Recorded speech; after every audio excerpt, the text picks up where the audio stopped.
Bonsoir à tous, bienvenue dans votre émission, votre projet pour la Réunion. Préparer sa retraite, est-ce que c'est un projet? Bonsoir Hector Lagos. La retraite des seniors, c'est un projet pour soi, ou bien on dit que ça rentre aussi dans le projet de la Réunion? Alors oui, en fait tout d'abord, encore une fois, merci de m'inviter pour la troisième fois dans Télé Créole. Je parlais avec quelqu'un, un de tes invités, que disait que heureusement que Télé Créole existe pour qu'on puisse avoir cette opportunité de parler des choses que peut-être parfois on ne parle pas souvent. Donc pour revenir à ce que je voulais parler aujourd'hui, c'est je suis arrivé à un âge qu'on dit, voilà, c'est la troisième âge. Privilège. Oui, bah, on va parler justement. C'est un privilège. On va justement parler de ça, parce que ce n'est pas toujours le cas. C'est-à-dire qu'il y a des personnes qui pensent comme toi, mais il y a des personnes aussi, c'est fini, c'est la fin. C'est la fin. Et la Réunion, c'est vrai que est touchée par malheureusement des gens qui sont dans des conditions au niveau santé ou au niveau financier qui n'est pas très confortable. Et mon idée aujourd'hui, c'est de parler un petit peu de préparer cette retraite. Peut-être que le mot, parce que retraite, historiquement, c'est ça y est, tu es dehors de la bataille, quoi. Ça y est, tu es hors jeu. C'est fini. Et c'est ça qui est important. Ce n'est pas de dire, ça y est, je suis arrivé à un âge, j'ai plus rien à faire. Et d'ailleurs, quelqu'un disait, bon, bah, les retraités, ça n'apporte plus rien à la société, au niveau financier, bien évidemment. Bah, c'est un petit. En fait, si on va vers la silver economy, oui. Aujourd'hui, c'est un pouvoir financier. Exact, oui. Il faut pas. Et j'ai vu récemment quelqu'un qui disait que les personnes âgées ont beaucoup économisé, ont beaucoup mis de côté, et ils regrettaient que ça ne soit pas investi. J'allais dire, les personnes âgées, surtout des générations précédentes, avaient cette posture de dire on essaye de penser à ce qui va arriver après. Donc, jeter un regard négatif sur les retraités, c'est un petit peu comme se tirer une balle dans le pied. Bien sûr. Oui, parce qu'en sortant de la Deuxième Guerre mondiale, par exemple, les gens, c'est sûr qu'ils se sont dit, voilà, il faut mettre des côtés parce qu'on ne sait jamais. D'accord. Et comme tu dis, il y a cette silver économie qui était énorme. C'est énorme. C'est énorme. Le pouvoir. Aujourd'hui, il existe des manifestations pour proposer aux personnes âgées des activités, à La Réunion, pareil, hein, les notaires viennent, les gens qui ont des choses à proposer. Non, ils investissent. Et on investit de plus en plus dans les habitations collectives oui. pour qu'on mette ensemble des revenus pour pouvoir que ceux qui construisent gagnent de l'argent, mais en même temps faire profiter à des personnes âgées d'activités de qualité. Voilà. Alors, si tu m'avais posé la question, quand j'avais 20 ans, est-ce que tu penses à ta retraite? Je vais la poser, cette question. J'allais dire, en fait, c'est même pas cette question. Beaucoup de gens ne pensent pas à la retraite. Oui. Ils pensent à travailler déjà jusqu'à la retraite et même après.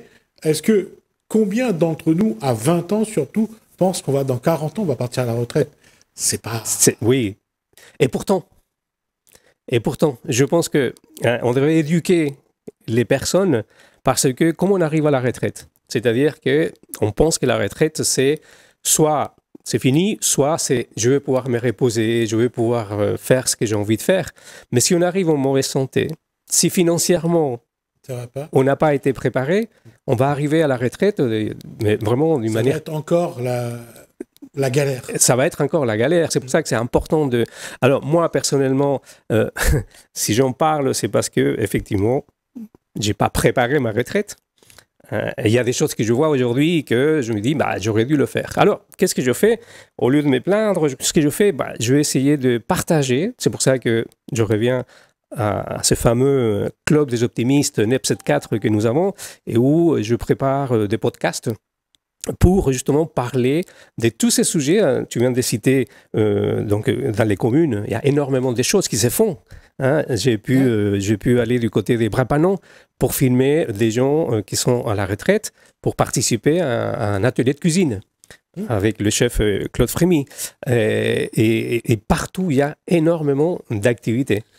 Et une chose qu'il faut reconnaître, il y a parmi les personnes âgées qui sont aujourd'hui à la retraite, il y a une bonne partie qui sont dynamiques, qui vont danser tous les dimanches, qui font des pique-niques, qui sortent, qui font beaucoup de manifestations. Oui.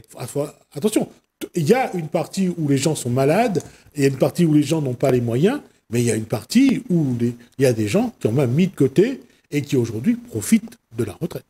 Et puis, c'est justement, c'est important quand tu dis, moi ça me fait... Alors, pour reprendre ce que tu dis, s'il y a une des choses que j'adore ici, c'est ce partage, c'est d'aller... ma femme me le dit souvent, les gens, ils dansent, ils ne s'intéressent pas si quelqu'un va faire un commentaire et tout ça. Voir des couples, des personnes de 70 balais qui dansent et tout ça, c'est vraiment magnifique. Et je pense que c'est quelque chose, donc il faut inviter les personnes qui sont même malades, hein, parce que, bon, je pense que si on ne peut pas bouger, on ne peut pas le faire, mais même malades, sortez, allez danser et allez profiter de la vie, de la vraie vie.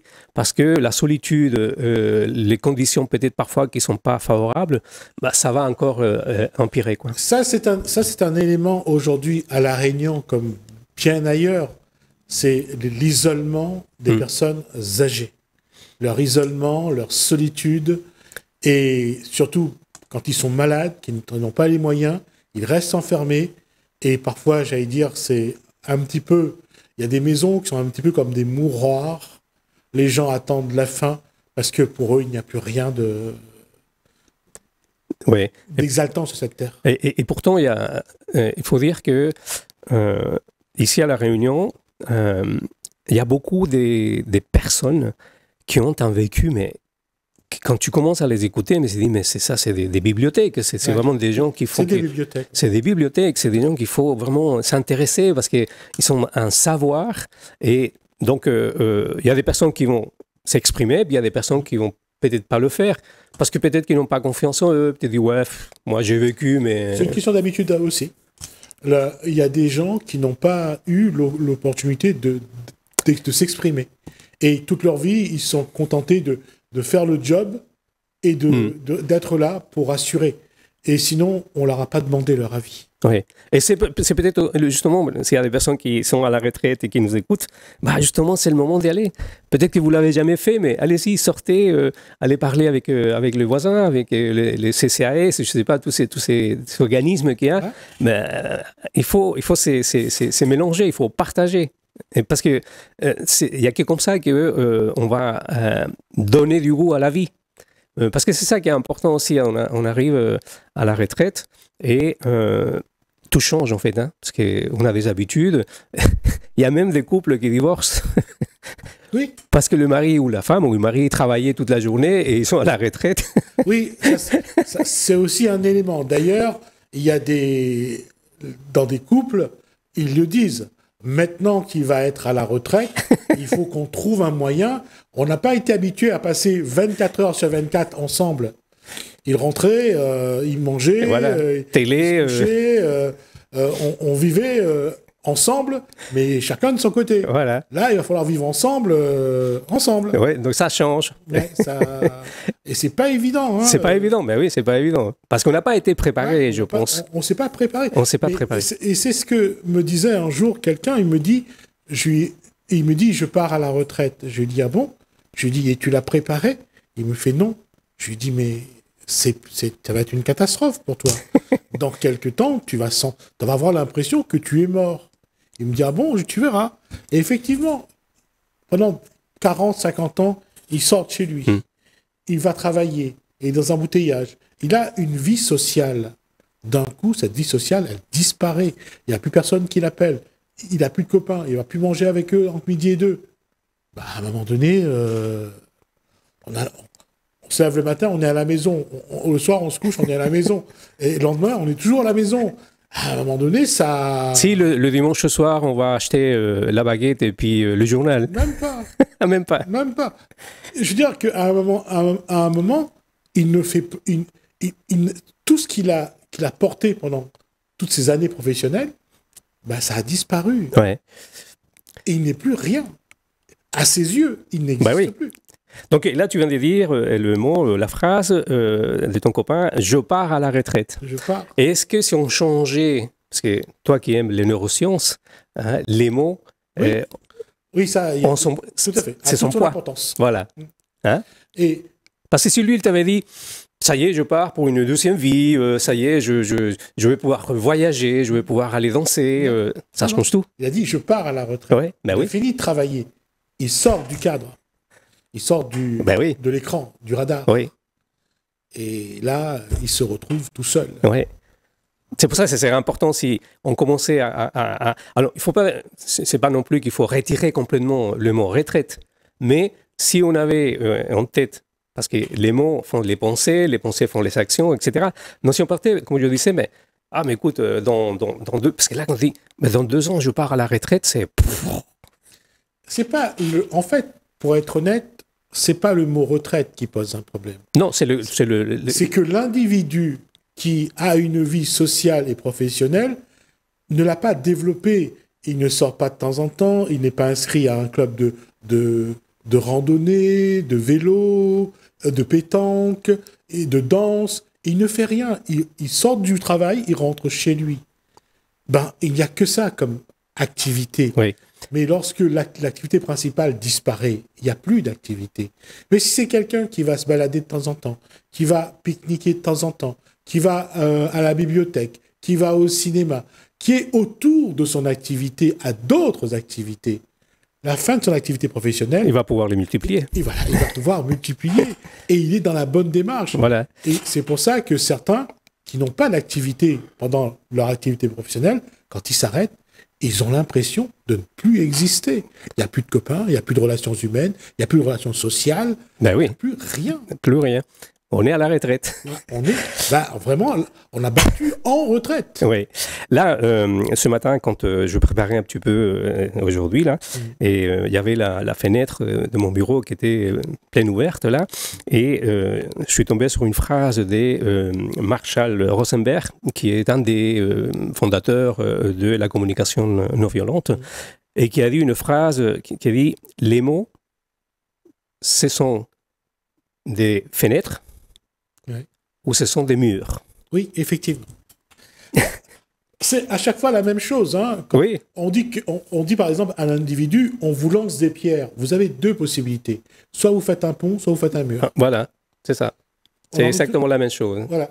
C'est pour ça que c'est important, le concept, comme tu dis, le mot retraite, c'est pas, il faut pas mettre la faute sur le mot retraite. C'est pas le mot retraite. Mais si on l'utilise, parce que là, en fait, quand tu utilises un langage, à l'intérieur de toi, il va se produire quelque chose, des souvenirs, des croyances, tu vois, la retraite, oui, j'ai entendu ceci et cela.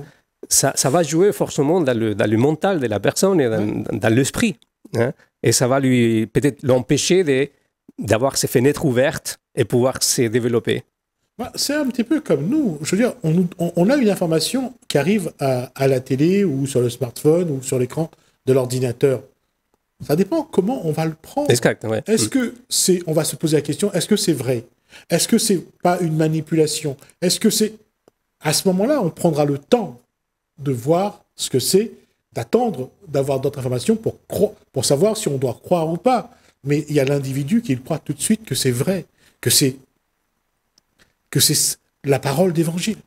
Et aujourd'hui, il y a tellement de sources d'informations qu'on a la possibilité, on a le moyen d'aller comparer, aller vérifier vraiment si c'est vrai ou pas. Et aujourd'hui, avec l'intelligence artificielle, parfois, il faut se poser des questions. Mais je crois que cette posture-là, elle est vraie bien plus que ça. Parce que si on prend... on va prendre une information.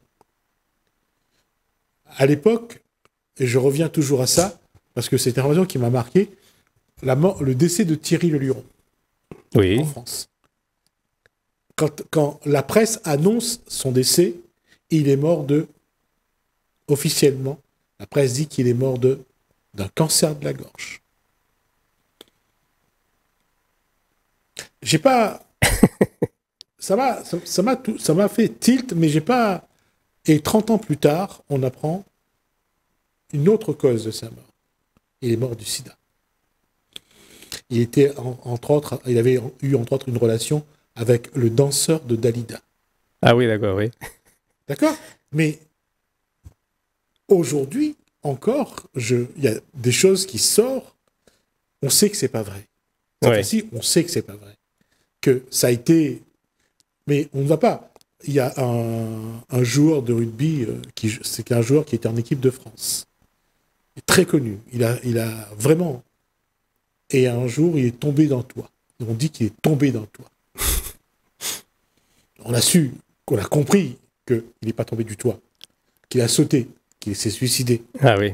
Mais on n'a pas dit qu'il s'est suicidé. On a dit qu'il est tombé du toit.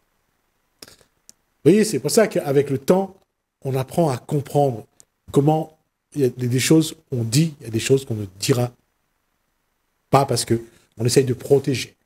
C'est intéressant ce que tu dis, parce que parfois, on peut s'engueuler face à quelque chose dont moi, je crois que c'est la vérité, toi, tu crois que c'est la vérité, et on apprend quelques temps après. Je sais qu'on avait tous les deux tort. Voilà. Donc c'est pour ça qu'il faut être très, prendre ses précautions avant de vraiment se lancer dans des déductions. Les facéties de nos politiques, de nos stars, on apprend ça. Après, on fouille un peu. Ah, en fait, c'était autre chose. Oui. Mais c'est là, après, est-ce qu'on est prêt parce que là, on va partir sur un autre terrain, tu parles des politiques. Aujourd'hui, il y a beaucoup de condamnations des hommes politiques. Et on peut vraiment... en fait, il va y avoir un discours qui va contrecarrer cette vérité qu'on a appris, et les gens, ils vont rester avec... C'est ce qui a été le plus envoyé au niveau d'information, et ils vont croire que tout le monde est une blanche palome, comme on dirait, quoi. Ils sont tous innocents, en fait, parce qu'ils n'ont pas cherché, parce qu'on reste avec... Quand ça tombe comme ça, et les gens en font leur... pour eux, c'est tout de suite vrai. Et c'est vrai que quand ça vient... en information, les gens prennent ça pour l'argent comptant. Ouais. Ils ne vont pas s'interroger. Et c'est comme ça. Et quand on parle de retraite, pareil, les hommes qui nous ont dirigés avaient jusqu'à 80 ans. Ils n'étaient pas en retraite. Ils étaient là. Et on se dit qu'il y a des choses qu'on veut, il y a des choses qu'on ne veut pas. Est-ce qu'on a envie de travailler jusqu'à 80 ans? Et ça va venir. C'est pour ça que c'est important de préparer. Hein. C'est pour ça qu'il faut s'intéresser et dire qu'est-ce que je fais aujourd'hui? J'ai 40, j'ai 50 ans. Comment je veux vivre? Et parce que tout ce qu'on nous prépare, c'est pas très joli. Ou alors, pour quelqu'un qui dit je voudrais, moi, partir à tel âge, je commence à économiser pour être sûr que j'aurai de quoi tenir le coup, c'est une chose. Mais pour celui qui va pas préparé, qui se retrouve sans rien arriver à la retraite, ça va être particulier. Et surtout pour les personnes qui pensent que l'État sera toujours là pour les aider, pour la providence. Voilà. C'est pour ça que dans toute la démarche, c'est pas seulement la retraite, parce que celui qui va économiser et qui a bien économisé et qui meurt 2 jours après avoir pris la retraite, c'est aussi des scénarios possibles. Mais c'est peut-être pour ça qu'on s'est dit non, je ne vais pas mettre de l'argent de côté parce que si je meurs... Non, parce qu'à l'époque, quand on arrivait à 60 ans, on mourait. Oui. Dans les années 80, on mourait à 60 ans. Oui. D'accord? Donc, pourquoi économiser? Mais malgré tout, aujourd'hui, on vit jusqu'à 80 ans. Minimum. En âge moyen, c'est 80 ans. C'est pour ça qu'il faut prévoir, parce que les caisses de l'État elles sont presque vides. Donc, si on va continuer à vivre 20 ans... Moi, je ne crois pas que les caisses de l'État soient vides. Ou en train de les vider? Moi, je crois que l'État met toujours en place les moyens de grappiller de l'argent sur tout ce qui passe. Et sur tous les gens. Oui, mais on nous faut travailler jusqu'à 62, 63, Tout à fait. 65. Qui est le premier à puiser dans la caisse de la sécurité sociale? C'est l'État. Si l'État ne prenait pas de l'argent dans la caisse, il y aurait toujours de l'argent. Ben oui. Donc, le message, c'est... Mais de toute façon, pour tenir un peuple, il vaut mieux lui dire il n'y a pas d'argent. Si vous lui dites qu'il y a de l'argent, tout le monde viendra demander. Faut pas. Et là, je me mets à la place du gouvernement et de l'État. Je ne vais pas aller crier à mon peuple, 67 millions de personnes, non, non, il y a de l'argent, on peut venir prendre. Attendez, il ne faut pas non plus être... C'est tirer une balle. Oui, ça serait vraiment se tirer une balle. Ouais, ouais. Mais en tout cas, il faut, ça soit au niveau santé, au niveau finance et tout ça, il faut le préparer. Il faut vraiment être conscient qu'il faut se préparer. Mais après, il faudra, j'espère qu'on aura une autre émission là-dessus, proposer des pistes pour ça. Ou alors faire venir quelqu'un qui est dans l'assurance, par exemple, voir comment mettre de l'argent de côté, comment penser à ce qui va se passer après, lorsqu'on arrêtera de travailler. Je pense que là, on aura l'occasion de... Oui, parce que là, tu parles, on peut dire, oui, mais moi, j'ai pas d'argent pour mettre de côté. Mais si, on a toujours... Il y a toujours un moyen de mettre un peu d'argent. Voilà, oui. Je pense que ça, c'est la meilleure solution. C'est une question d'éducation et de prévention. Tout à fait. On aura l'occasion d'en parler. Avec plaisir. Au retour des vacances. Très bien. Merci, Hector. Merci, Jésus, encore une fois. En tout cas, ça a été un plaisir de découvrir Hector Lagos, et on va voir un petit peu comment on peut continuer avec le Club des Optimistes. Le Club des Optimistes. Merci. Merci à vous. Merci Alain, merci François, je vous dis à bientôt.